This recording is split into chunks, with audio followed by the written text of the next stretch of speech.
എന്നാ കേട്ടോ, അതൊക്കെ ഞാൻ കഷ്ടപ്പെട്ടുണ്ടാക്കിയതാ. എങ്ങനെയാണെന്ന് അറിയണോ ചേട്ടന്? ഞാൻ പറഞ്ഞു തരാം. ഒരു ദിവസം കോളേജ് കഴിഞ്ഞ് ഞാൻ ബസ്സിറങ്ങി വീട്ടിലേക്ക് വരുമ്പോൾ ആ പള്ളിമുരയിലെ വളപ്പിൽ ഒരു ആൻറ്റി സ്കൂട്ടർ സ്റ്റാർട്ടാക്കിക്കൊണ്ട് നിൽക്കുന്നു. എത്ര സ്റ്റാർട്ടാക്കിയിട്ടും സ്കൂട്ടർ സ്റ്റാർട്ടാകുന്നില്ല.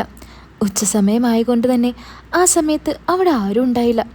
നല്ല ചുവന്ന സാരിയെല്ലാം ചുറ്റി നല്ല തടിയും ഭംഗിയുള്ള ഒരു ആൻറ്റിയായിരുന്നു അത്. അടുത്തെത്തിയപ്പോഴാണ് ഞാൻ കണ്ടത്. ചെറിയ രീതിയിൽ ലിപ്സ്റ്റിക് എല്ലാം ഇട്ടിട്ടുണ്ട്. എന്നെ കണ്ട ആൻറ്റി എന്നെ നോക്കിന്ന് ചിരിച്ചു. എന്നോട് ചിരിച്ച സ്ഥിതിക്ക് എന്ത് പറ്റിയെന്ന് ചോദിച്ചില്ലെങ്കിൽ മോശമല്ലെന്ന് കരുതി ഞാൻ ചോദിച്ചു, എന്താ ആൻറ്റി, എന്ത് പറ്റിയെന്ന്. കുറേ നേരമായി സ്റ്റാർട്ടാക്കാൻ നോക്കുന്നു, ഇതാണെങ്കിൽ സ്റ്റാർട്ടാവുന്നില്ല എന്ന് ആൻറ്റി എന്നോട് പറഞ്ഞു. പെട്രോൾ എല്ലാം ഇല്ലേ എന്ന് ഞാൻ ആൻറ്റിയോട് ചോദിച്ചു. അതൊക്കെയുണ്ട്, എന്ത് പറ്റിയെന്ന് അറിയില്ല ആൻറ്റി പറഞ്ഞു. കിക്കറടിച്ച് നോക്കിയോന്ന് ഞാൻ ആൻറ്റിയോട് ചോദിച്ചു. ഇല്ല മോളെ, എനിക്ക് കാലുകൊണ്ട് വയ്യ അതടിക്കാനൊന്നും. ആണോ, എന്ന ആൻറ്റി മാറ്, ഞാൻ അടിച്ചു നോക്കാം എന്നും പറഞ്ഞ് ഞാൻ ആൻറ്റിയെ മാറ്റി കിക്കറടിക്കാൻ തുടങ്ങി. കുറേ നേരത്തെ ശ്രമത്തിന് ശേഷം സ്കൂട്ടർ സ്റ്റാർട്ടായി. അതിന് നിനക്ക് കിക്കറടിക്കാനൊക്കെ അറിയോ? ഞാൻ അവളോട് ചോദിച്ചു. ഓ, ഈ കാര്യമെല്ലാം അറിയാവുന്ന എനിക്കാണോ അതറിയാൻ പാട്? ഒന്ന് പോ ചേട്ടാ. നീ ഇവിടെ ഒന്നും ജനിക്കേണ്ട ആളേ അല്ലായിരുന്നു, ഞാൻ പറഞ്ഞു. അത് ശരിയാ, ഞാനും അത് വിചാരിക്കാറുണ്ട്, അവൾ ചിരിച്ചുകൊണ്ട് പറഞ്ഞു. ആ മതി, നീ ബാക്കി പറ. എന്നിട്ട്? ബാക്കി നീ ഞാൻ പിന്നെ പറയാൻ ചേട്ടാ, അമ്മ വല്ലതും കേൾക്കും. ആര്? നമ്മുടെ അമ്മയോ? അമ്മ അവിടെ കോളില്ല, കഴിഞ്ഞാൽ ഒരു വിളി കേൾക്കാം, അപ്പോൾ പോയാൽ മതി. നീ ബാക്കി പറയടി. കോളിലോ? ആരോട്? അവൾ എന്നോട് ചോദിച്ചു. നിൻ്റെ അല്ലേ അമ്മ, അതൊക്കെ ഉണ്ടാവും, നീ സമയം കളയാതെ ബാക്കി പറയടി. എന്നിട്ടെന്താ, ഞാൻ വണ്ടി സ്റ്റാർട്ടാക്കി കൊടുത്ത സന്തോഷത്തിൽ ആൻറ്റി എന്നോട് സംസാരിക്കാൻ തുടങ്ങി. അവിടെ നിന്നോ? ആ, അവിടെ നിന്ന് തന്നെ. എന്നിട്ട് അങ്ങനെ പേരും ഊരുമെല്ലാം ചോദിച്ചറിഞ്ഞു. ഞാനെല്ലാം പറഞ്ഞും കൊടുത്തു. പിന്നെ എന്നെ വീട്ടിൽ കൊണ്ടുവന്നാക്കുകയും ചെയ്തു. ആഹാ, എന്നിട്ട്? പിന്നെ എൻ്റെ നമ്പർ ചോദിച്ചു. ഞാനപ്പോൾ നമ്പർ കൊടുത്തു. പിന്നെ ഇടയ്ക്കൊക്കെ വിളിക്കും. അങ്ങനെ ഞങ്ങൾ കൂടുതൽ അടുത്തു. വീട്ടിലെ കാര്യങ്ങളെല്ലാം ഞാൻ പറഞ്ഞു. ഒരു ദിവസം ഞാൻ കോളേജ് കഴിഞ്ഞ് പുറത്തേക്ക് ഇറങ്ങുമ്പോൾ എന്നെയും കാത്ത് ആൻറ്റി അവിടെ നിൽക്കുന്നുണ്ടായിരുന്നു. എവിടെ? കോളേജിലോ? ആ, കോളേജിൻ്റെ ഫ്രണ്ടിൽ. എന്നിട്ട് എന്നെയും കയറ്റി ആൻറ്റി നേരെ ഒരു കോഫി ഷോപ്പിലേക്ക് പോയി. ആൻറ്റിയുടെ സംസാരവും പെരുമാറ്റവും എനിക്ക് നല്ലപോലെ ഇഷ്ടപ്പെട്ടു. ഞാൻ ആൻറ്റിയുടെ തീരുമാനത്തിന് ഒന്നും എതിര് പറഞ്ഞില്ല. അങ്ങനെ ഞങ്ങൾ കോഫി ഷോപ്പിൽ കോഫി കുടിച്ചുകൊണ്ടിരിക്കുമ്പോൾ ആൻറ്റിക്ക് പെട്ടെന്ന് ഒരു കോൾ വന്നു. ഏതോ ദിയ എന്ന് പറയുന്ന ഒരു പെൺകുട്ടിയായിരുന്നു അത്. ആൻറ്റി അവളോട് സംസാരിക്കുന്നതെല്ലാം ഞാൻ കേട്ടു. ഞങ്ങൾ നോക്കുന്നുണ്ടെന്ന് ആൻറ്റിക്കും അറിയായിരുന്നു. ആൻറ്റി ഫോൺ കട്ട് ചെയ്ത ഉടനെ GPay തുറന്ന് അവൾക്ക് എത്രയോ പൈസ അയച്ചു കൊടുത്തു. ഇത് കണ്ടിരുന്ന എന്നെ നോക്കി ചിരിച്ചുകൊണ്ട് ആൻറ്റി ചോദിച്ചു, നിനക്ക് വല്ലതും മനസ്സിലായോ എന്ന്. ഇല്ലല്ലോ, ആൻറ്റിക്ക് എന്താ ജോലിയെന്ന് ഞാൻ ആൻറ്റിയോട് ചോദിച്ചു. അപ്പോൾ ചിരിച്ചുകൊണ്ട് ആൻറ്റി പറഞ്ഞു, ഇതൊക്കെ തന്നെ. എന്ത്? ഞാൻ വീണ്ടും ആൻറ്റിയോട് ചോദിച്ചു. എനിക്ക് ഒരു ഷോപ്പുണ്ട്, കുറച്ച് പെൺകുട്ടികളുണ്ട് അവിടെ, അത് നോക്കി നടത്തൽ. അതിലൊരുത്തിയാ എന്നെ ഇപ്പോൾ വിളിച്ചത്. ആ ആൻറ്റി എന്നോട് പറഞ്ഞു. അല്ല, അപ്പോൾ ആൻറ്റിക്ക് ഭർത്താവും കുട്ടികളൊന്നും ഇല്ലേ? ഞാൻ അവളോട് ചോദിച്ചു. ഭർത്താവ് പോളണ്ടിലാണെന്നും ഒരു മകനുള്ളത് ബാംഗ്ലൂരിൽ പഠിക്കുകയാണെന്നൊക്കെയാണ് ആൻറ്റി എന്നോട് പറഞ്ഞത്. എന്നിട്ട് അങ്ങനെ ആൻറ്റി എന്നോട് ചോദിച്ചു, നീ വരുന്നോ ആ ജോലിക്കെന്ന്. എന്നിട്ട് ഞാൻ പറഞ്ഞു, ഞാനില്ല, എനിക്ക് ക്ലാസ് ഉണ്ടെന്ന്. അപ്പോൾ ആൻറ്റി പറഞ്ഞു, അത് കുഴപ്പമില്ല, ക്ലാസ് ഉച്ചവരെയല്ലേ ഉള്ളൂ, ഉച്ചയ്ക്ക് ശേഷം വന്നാൽ മതിയെന്ന്. ഞാൻ അത് കേട്ട് ഒന്ന് ആലോചിച്ചിരുന്നു. അത് കണ്ട ആൻറ്റി എന്നോട് പറഞ്ഞു, വാ നമുക്കൊന്ന് പോയി കാണാം എൻ്റെ ഷോപ്പെന്നും പറഞ്ഞ് എന്നെയും കൂട്ടി ആൻറ്റിയുടെ ഷോപ്പിലേക്ക് പോയി. ഒരു ടൗണിൽ നിന്നും കുറച്ചുള്ളിലേക്കാണ് ഞങ്ങൾ പോയത്. ഒരു ബ്യൂട്ടി പാർലറിൻ്റെ മുമ്പിലാണ് ആൻറ്റി സ്കൂട്ടർ നിർത്തിയത്. അപ്പോൾ ആൻറ്റിക്ക് ബ്യൂട്ടി പാർലറാണുള്ളത്? ഞാൻ അവളോട് ചോദിച്ചു. ഓ ചേട്ടാ, ഞാനൊന്ന് പറയട്ടെ, കേക്ക്. ആ, എന്നാ പറ. സ്കൂട്ടറിൽ നിന്നും ഇറങ്ങിയ ആൻറ്റി എന്നെയും വിളിച്ചുകൊണ്ട് നേരെ ആ ബ്യൂട്ടി പാർലറിലേക്ക് നടന്നു. റിസപ്ഷനിൽ ഒരു പെണ്ണ് ഫോണിൽ നോക്കി ഇരിക്കുന്നുണ്ടായിരുന്നു. ആൻറ്റി എന്നോട് അവിടെ ഇരിക്കാൻ പറഞ്ഞ് നേരെ ബ്യൂട്ടി പാർലറിൻ്റെ അകത്തേക്ക് പോയി. റിസപ്ഷനിലിരിക്കുന്ന ആ പെണ്ണ് എന്നെ നോക്കിന്ന് ചിരിച്ചു. എന്തിനാ ചിരിയെന്ന് എനിക്കപ്പോൾ മനസ്സിലായില്ല. അതെന്തിനായിരുന്നു ഞാൻ അവളോട് ചോദിച്ചു.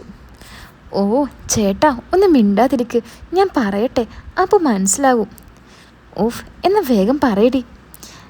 എന്നാ കേട്ടോ, ആൻറ്റി ആ റൂമിൽ നിന്നും വന്ന് നേരെ എന്നെ വിളിച്ച് അപ്പുറത്തുള്ള ഒരു ഉഴിച്ചിൽ ഷോപ്പിലേക്ക് കൊണ്ടുപോയി. ഉഴിച്ചിൽ ഷോപ്പോ? അതെന്താ?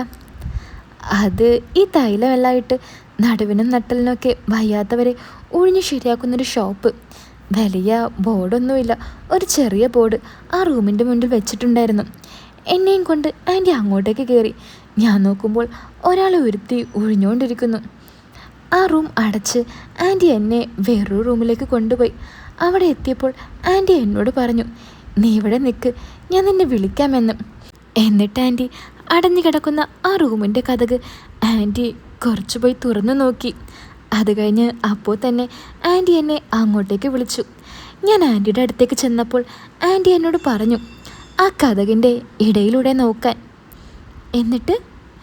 എന്നിട്ടെന്താ, ഞാൻ ആ കതകിൻ്റെ ഇടയിലൂടെ നോക്കി.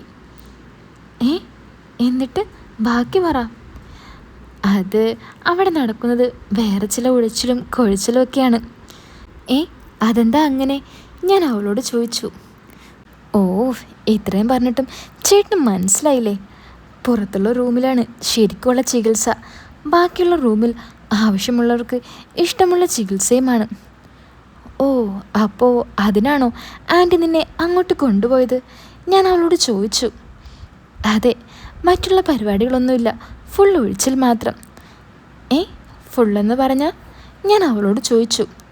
ഫുള്ളെന്ന് പറഞ്ഞാൽ ഫുള്ള്, അതിൽ എല്ലാം പെടും. എന്നിട്ട് അതാണോ നീ ചെയ്യുന്നത്? അതെ, പക്ഷേ എപ്പോഴൊന്നും ഉണ്ടായില്ല. ആളുണ്ടാകുമ്പോൾ ആൻറ്റി എന്നെ വിളിക്കും. അതിന് നീ എപ്പോഴാ അതിനൊക്കെ പോകുന്നത്? നിനക്ക് കോളേജില്ലേ? എൻ്റെ ചേട്ടാ, എൻ്റെ കോളേജ് ടൈം മാറിയിട്ടൊന്നുമില്ല. അന്ന് ഞാൻ ചേട്ടനോടും അമ്മയോടും നുണ പറഞ്ഞതാ ക്ലാസ് വൈകുന്നേരം വരെ ആക്കിയെന്ന്. ഓ എടി മതി, ഇനി ഇതൊന്നും വേണ്ട. എന്തിനാ വെറുതെ വേണ്ടാത്ത പരിപാടിക്കൊക്കെ പോകുന്നത്? അവസാനം വല്ല രോഗവും വരും. ചേട്ടാ, അതിന് ചേട്ടൻ ഉദ്ദേശിക്കുന്ന പോലെ ഒന്നുമില്ല അവിടെ. എന്തായാലും വേണ്ട. ആരെങ്കിലും അറിഞ്ഞാൽ എന്ത് വിചാരിക്കും? പിന്നെ പുറത്തിറങ്ങാൻ പറ്റുമോ നമുക്ക്? അതൊന്നും ഇല്ല ചേട്ടാ. ഞാനിപ്പോൾ ഇത് എത്ര കാലമായി? ആരെങ്കിലും അറിഞ്ഞോ? ചേട്ടൻ ആ ക്യാഷ് കണ്ടോണ്ടല്ലേ ഇപ്പോഴറിഞ്ഞത്, അല്ലെങ്കിൽ ചേട്ടനും അറിയില്ലായിരുന്നു. എടി, ഞാൻ ആ ക്യാഷ് കണ്ടതുകൊണ്ട് മാത്രമല്ല, ബെഡിനടിയിൽ നിന്നും കിട്ടിയ ആ നമ്പർ കണ്ടപ്പോഴാ. നമ്പറോ? ഏത് നമ്പർ? അവൾ ചോദിച്ചു. ഞാൻ എൻ്റെ ഫോണെടുത്ത് ഞാൻ എടുത്തു വെച്ച ആ ഫോട്ടോ അവൾക്ക് നേരെ നീട്ടി പറഞ്ഞു. ഇത് കണ്ടിട്ടാ ഞാൻ ചോദിച്ചത്, ഇപ്പോൾ മനസ്സിലായോ എന്ന്. ഓ, ഇതാണോ? ഇത് തന്നെയാ ഞാൻ പറഞ്ഞ ജോലി, അവൾ എന്നോട് പറഞ്ഞു. അല്ല, ഇത് വല്ലതും അമ്മയ്ക്ക് അറിയൂടി? അമ്മയ്ക്കൊന്നും അറിയില്ല. വേറെ ആർക്കെങ്കിലും അറിയോ? ഞാൻ ചോദിച്ചു. വേറെ എൻ്റെ 2 കൂട്ടുകാരികൾക്കറിയാം. അപ്പോൾ അവരുമുണ്ടോ നിൻ്റെ കൂടെ ഈ ജോലിക്ക്? അവരൊന്നുമില്ല. പിന്നെ ഒരുത്തിക്ക് വരണമെന്നുണ്ട്, പക്ഷെ അവിടെ ഇപ്പോൾ ആളുണ്ട്. പിന്നെ അവരൊക്കെ ഓരോന്നും ചെയ്ത് പൈസ ഉണ്ടാക്കുന്നുമുണ്ട്. കൊള്ളാം, നടക്കട്ടെ. പക്ഷെ ഒരു കാര്യം ഓർത്തോ, എന്നും ഒരുപോലെ ആകില്ല, കെട്ടിച്ചു വിടാനുള്ളതാ. അതൊക്കെ അപ്പോഴല്ല ചേട്ടാ, അപ്പോൾ നോക്കാം. പിന്നെ ഇതിന് ചേട്ടൻ ആരോടും പറയാൻ പോകണ്ട. ഞാൻ ആരോട് പറയാൻ? ഞാൻ ഒന്നിനുമില്ല. നിങ്ങളൊക്കെ നിങ്ങളുടെ വഴി തിരഞ്ഞെടുത്തില്ലേ, ഇനി നിങ്ങളായി നിങ്ങളുടെ പാടായി. പക്ഷേ നീ ഒരൊറ്റ കാര്യം എനിക്ക് നടത്തി തരണം, ഞാൻ അവളോട് പറഞ്ഞു. അതൊക്കെ ഞാൻ സെറ്റാക്കിയിട്ടുണ്ട്. പക്ഷേ ഇനി ഇതുപോലെ എൻ്റെ കാര്യത്തിൽ ചേട്ടൻ ഇടപെടരുത്. ഇല്ലടി, ഇനി ഞാൻ ഒന്നിനുമില്ല. എന്താ ചേച്ചി പറഞ്ഞത്? ബാക്കി പറ.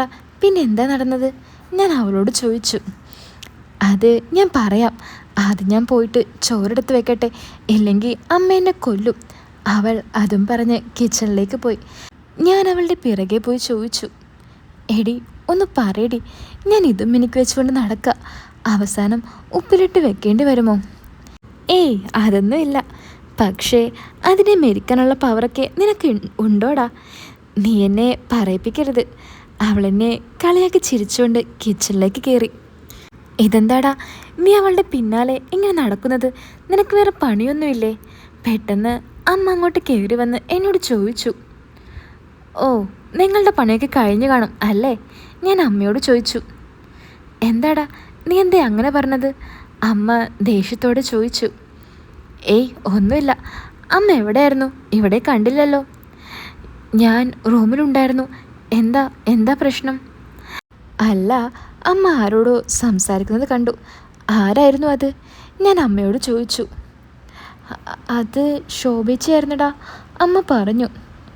ഓ, ശോഭേച്ചിയായിരുന്നോ? ഞാൻ അറിഞ്ഞില്ല. ഞാൻ അതും പറഞ്ഞ് അവിടെ ഇരുന്നു. അങ്ങനെ ചോറെല്ലാം കഴിച്ച് കഴിഞ്ഞ് ഞാൻ എൻ്റെ റൂമിലേക്ക് പോയി. അനിയത്തിക്ക് ഒരു മെസ്സേജ് അയച്ചു, ഫ്രീ ആയാൽ ഇങ്ങോട്ട് വിളിക്കെന്ന്. എന്നിട്ട് ഞാൻ റീൽസും തോണ്ടി അവിടെ ഇരുന്നു. കിച്ചണിൽ പണിയെല്ലാം കഴിഞ്ഞ് അനിയത്തി റൂമിലെത്തി എനിക്ക് റിപ്ലൈ തന്നു. കുറച്ച് കഴിയട്ടെ, ഞാൻ വിളിക്കാമെന്നായിരുന്നു അവളുടെ മറുപടി. ആരോ കിടത്തി ഉറക്കി കൊടുക്കാനുണ്ടെന്ന് എനിക്ക് മനസ്സിലായി. എന്തായാലും ഇനി അവളെ ദേഷ്യം പിടിപ്പിക്കണ്ട. അവൾ എന്താന്ന് വെച്ച് ചെയ്യട്ടെ. ഞാൻ അവളുടെ കോളിനായി കാത്തിരുന്നു. പക്ഷേ ആ കാത്തിരിപ്പ് ഉറക്കത്തിലാണ് അവസാനിച്ചത്. കാത്തിരുന്ന് ഞാൻ അറിയാതെ ഉറങ്ങിപ്പോയി. ഫോണാണെങ്കിൽ ഞാൻ സൈലൻറ്റിലിട്ടിരിക്കുന്നു.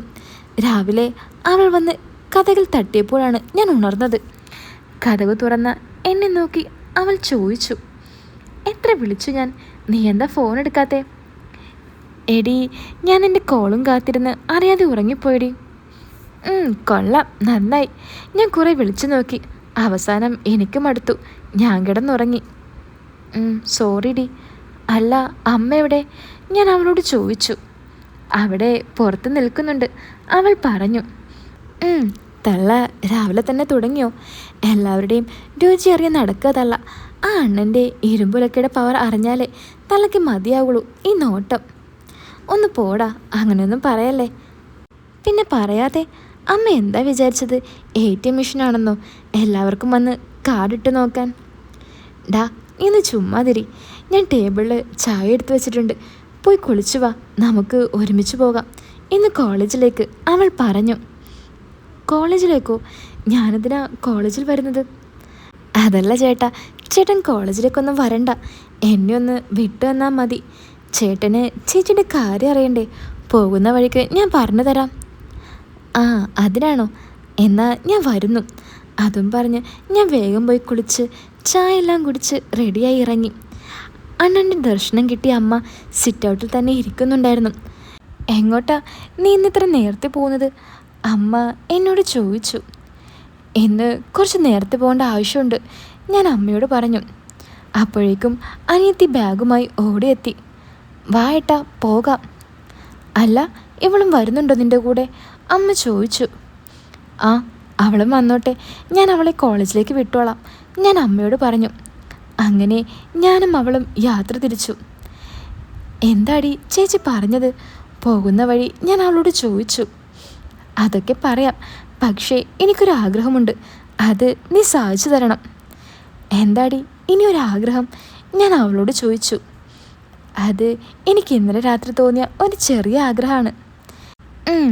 എന്താന്ന് പറ, നടത്തി തരാൻ പറ്റുമോ എന്ന് ഞാനൊന്ന് നോക്കട്ടെ. അത് ഞാനിപ്പോൾ അതെങ്ങനെയൊന്ന് പറയാം? നീ ഒന്ന് പറയടി, ഞാൻ നോക്കട്ടെ എന്ന് പറഞ്ഞില്ലേ. അത് ചേട്ടൻ ബൈക്ക് നിർത്ത്, ഞാൻ പറയാം. ഞാൻ അടുത്തുള്ള ഒരു കടയുടെ സൈഡിൽ ബൈക്ക് നിർത്തി. അപ്പോൾ ഇതിൻ്റെ നെക്സ്റ്റ് പാർട്ടും ഞാൻ ഉടൻ തന്നെ ഇടാട്ടോ. എല്ലാവരും കാത്തിരിക്കുക. ഒപ്പം വീഡിയോ ലൈക്ക് ചെയ്യാനും ചാനൽ സബ്സ്ക്രൈബ് ചെയ്യാനും മറക്കല്ലേ. പിന്നെ കഥ ഇഷ്ടപ്പെടുന്നുണ്ടോ എന്ന് ഒന്ന് കമൻറ്റും കൂടി ചെയ്യാം. അപ്പോൾ പുതിയൊരു കഥയായിട്ട് നമുക്ക് വീണ്ടും കാണാം.